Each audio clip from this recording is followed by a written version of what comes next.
It's not only private investors hoping to cash in on the marijuana business, state governments are too. That's a serious problem.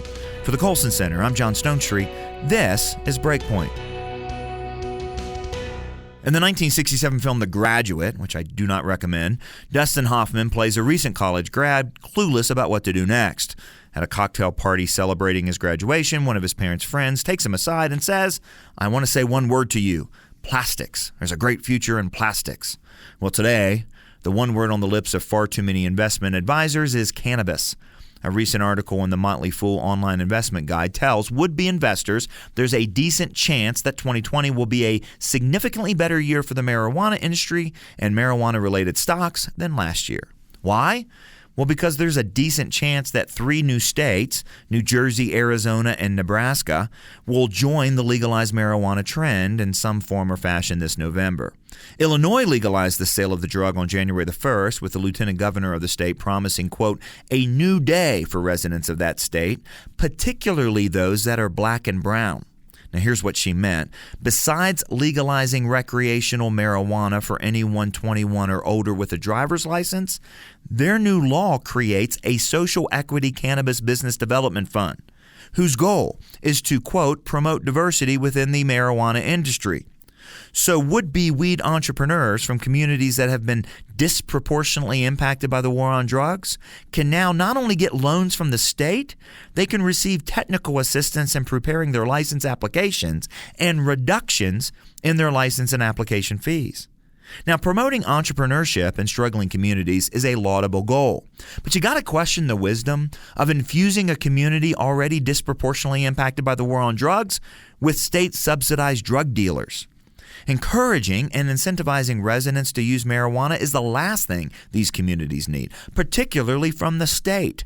Governmental and marketplace enthusiasm for legalized marijuana overlooks that marijuana is not a safe drug, despite what we're so often told. Last year, in one of our most popular Breakpoint commentaries of 2019, I discussed the link between marijuana use and psychosis. And this isn't the only health risk associated with marijuana use. See the YouTube channel Concordance for an entire playlist devoted to the subject. Not only is the creator of the playlist a cellular biologist, he's an atheist, so he can't be accused of pursuing some religious, moral, or cultural agenda under the guise of science.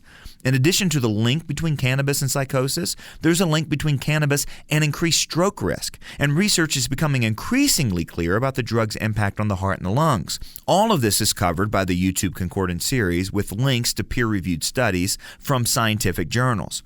Most importantly, the series debunks the myth that cannabis never killed anyone. While newer research continues, the risks of marijuana on physical and mental health are well documented and have been for some time. So why are so many states rushing headlong toward legalization? Well, there's 2 answers. First, states just can't resist all the money to be made. This is obvious in the way marijuana legislation is sold to its citizens. Second, citizens are easily sold because of an impoverished understanding of freedom. As Os Guinness has summarized, we think freedom is merely the absence of restraint, the ability to live and do as we please. While theoretically such freedom would be limited by potential harm to others, we've become experts at ignoring or spinning such potential harms to get what we really want. True freedom is different.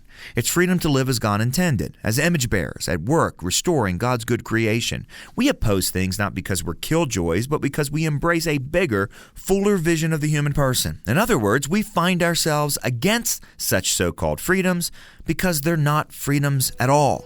They will not make us more human, but less. For Breakpoint, I'm John Stonestreet.